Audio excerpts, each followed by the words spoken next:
Hai anak-anak, hari ini kita akan ngobrol tentang pajak ya, dari nol, khusus untuk pemula. Apa yang akan kita bahas? Yang pertama kita akan bahas arti pajak, jenis pajak, fungsi pajak, asas pemungutan pajak, sistem pemungutan pajak, dan terakhir peranan pajak. Baiklah, mari kita mulai belajar. Apa sih pajak itu? Pajak adalah kontribusi wajib kepada negara, dapat dipaksakan berdasarkan undang-undang, kontraprestasi tidak langsung, membiayai pengeluaran pemerintah untuk kemakmuran rakyat. Jadi anak-anak, di sini pemerintah bisa memungut pajak kepada warga negara dengan syarat harus berdasarkan undang-undang. Dan salah satu syarat pajak adalah tidak ada kontraprestasi secara langsung. Berarti ketika kita membayar pajak, tidak bisa langsung merasakan imbal balik atau manfaat secara langsung, tapi bisa dirasakan dalam bentuk fasilitas umum, pelayanan, dan sebagainya. Contohnya adalah jalan raya, fasilitas kesehatan, dan fasilitas pendidikan. Baiklah, jenis-jenis pajak apa saja sih? Mari kita lihat bersama-sama. Pajak dapat dikelompokkan sebagai berikut. Menurut pemungutnya, yaitu pajak pusat dan daerah. Menurut sifatnya, pajak subjektif dan objektif. Dan menurut golongannya, pajak langsung dan tidak langsung. Kita langsung lihat ya. Jenis pajak menurut pemungutnya. Pertama adalah pajak pusat. Pajak pusat adalah pajak yang dipungut oleh pemerintah pusat digunakan untuk membiayai belanja negara. Misalnya APBN. Jenis pajak apa saja? PPh, ada pajak pertambahan nilai atau PPN, bea materai, dan PBB, P5L. Apa itu? Itulah PBB terkait dengan perkebunan, perhutanan, dan lain sebagainya. Kemudian, pajak daerah.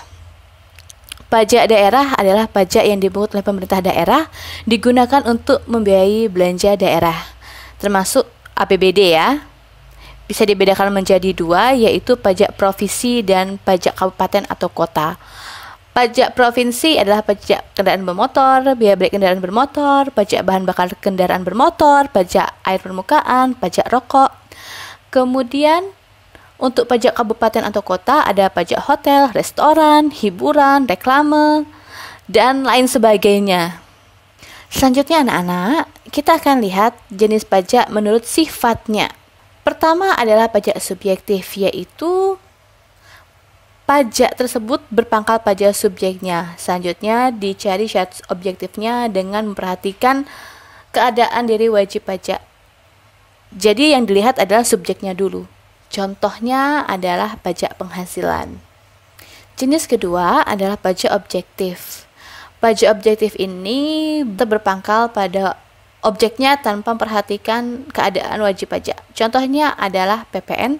Di sini entah siapapun yang beli barang itu kena pajaknya, baik orang kaya atau orang miskin itu kena pajak. Selanjutnya kita lihat jenis pajak menurut golongannya. Yang pertama adalah pajak langsung, yaitu pembebanannya tidak dapat dilimpahkan pada pihak lain. Contohnya adalah pajak penghasilan atau PPh. Jadi jika sudah dikenakan pajak ini tidak bisa dilimpahkan oleh orang lain. Nah, berbeda dengan pajak tidak langsung. Pembebanannya dapat dilimpahkan pada orang lain. Contohnya adalah PPN atau pajak pertambahan nilai. Maksudnya apa? Nanti yang memungut pajak dan memikul beban pajak itu beda. Yang memikul adalah konsumen, tapi yang menyetor adalah distributor atau pedagang atau penjual. Jadi ini bisa dilimpahkan pada pihak lain. Baiklah, sekarang apa sih fungsi pajak? Bisa dibedakan menjadi dua, yaitu fungsi budgeter dan reguleran. Budgeter adalah alat atau sumber untuk memasukkan uang dari masyarakat ke kas negara. Jadi ini adalah untuk fungsi anggaran atau penerimaan. Sedangkan reguleran adalah alat untuk mengatur atau mencapai tujuan di bidang perekonomian. Jadi bukan hanya untuk mengisi anggaran, tapi juga untuk mengatur ekonomi. Ada fungsi pajak yang lain, ada fungsi retribusi pendapatan, ada juga fungsi stabilitas terkait Ini terkait dengan stabilisasi perekonomian, adanya pengurangan tarif bea masuk, dan lain sebagainya. Apa saja sih asas pemungutan pajak? Kita melihat kepada pemahaman dari buku The Wealth of Nations Adam Smith. Ini mengenai ekonomi klasik ya, Adam Smith. Ia menyebutkan adanya the four maxim. Di sana dijelaskan pertama adalah azas keadilan atau equality, yaitu pungutan pajak dilakukan harus adil sesuai dengan kemampuan dan penghasilan wajib pajak tanpa memihak dan tanpa diskriminatif. Ini keadilan ya. Yang kedua, asas kepastian hukum atau certainty. Kepastian hukum di mana setiap pemungut pajak yang dilakukan harus berdasarkan undang-undang dan tidak boleh ada penyimpangan. Jadi harus ada aturannya saat pemungutan pajak. 3. Tepat waktu membayar atau convenience of payment. Pajak dipungut saat wajib pajak berada di saat yang baik dan tepat, misalnya saat baru menerima penghasilan. Jadi sebisa mungkin pajak itu dipungut pada saat kita menerima penghasilan. Nah, saat menerima gaji, saat menerima penghasilan, dan sebagainya. 4. Asas efisiensi. Biaya pungutan pajak dilakukan seefisien mungkin sehingga tidak terjadi administrasi pungutan pajak lebih besar daripada penerimaan pajak itu sendiri. Maksudnya efisiensi. Apa saja sih sistem pemungutan pajak? Kita lihat bahwa ternyata negara kita itu memungut sistem pemungutan pajak ada dua, yaitu self-assessment dan withholding system. Apa itu dan apa bedanya? Self-assessment, wajib pajak menghitung, menyetor, melapor sendiri pajak yang menurutnya terutang. Jadi, dia menilai sendiri, menghitung sendiri, dan melapor sendiri. Di sini pajaknya adalah PPh pasal 25 atau 29. Jadi kita selaku wajib pajak ngitung sendiri, nyetor sendiri, lapor sendiri pajak. Itulah yang disebut self-assessment. Lalu withholding system adalah pajak terutang dihitung, disetor, dan dilaporkan oleh pihak lain. Contohnya apa? Contohnya adalah PPh pasal 21, 22, 23, 26, 15, dan PPh pasal 4 ayat 2 atau final.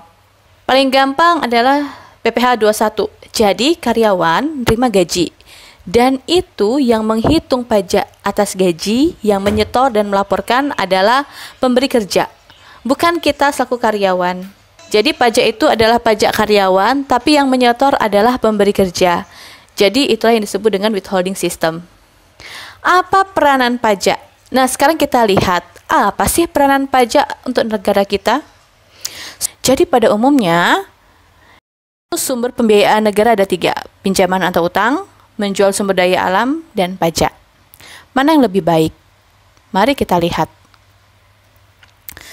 Pinjaman dapat memberatkan posisi APBN Republik Indonesia karena utang luar negeri tersebut harus dibayarkan bersama dengan bunganya.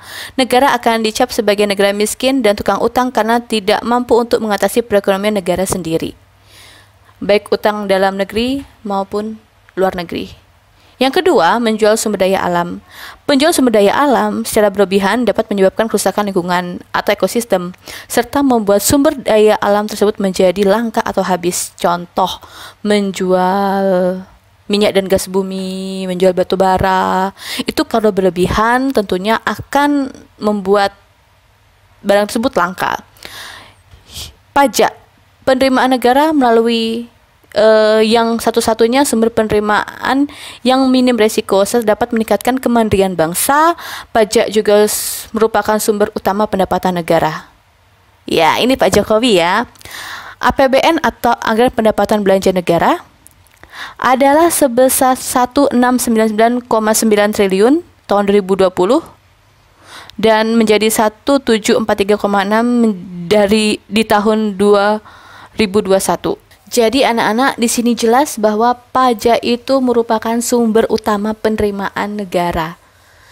Semua fasilitas, semua belanja-belanja negara, baik belanja barang, belanja gaji pegawai, fasilitas umum, pembangunan, dan sebagian besar semuanya berasal dari pajak. Nah, maka dari itulah, ayo semua kita bayar pajak. Melihat betapa pentingnya pajak bagi negara kita. Nah, itulah yang bisa saya sampaikan. Terima kasih anak-anak sudah melihat video ini dengan seksama dan baik. Sampai jumpa pada pertemuan selanjutnya. Dan untuk tugas akan saya sertakan pada video yang kedua. See you!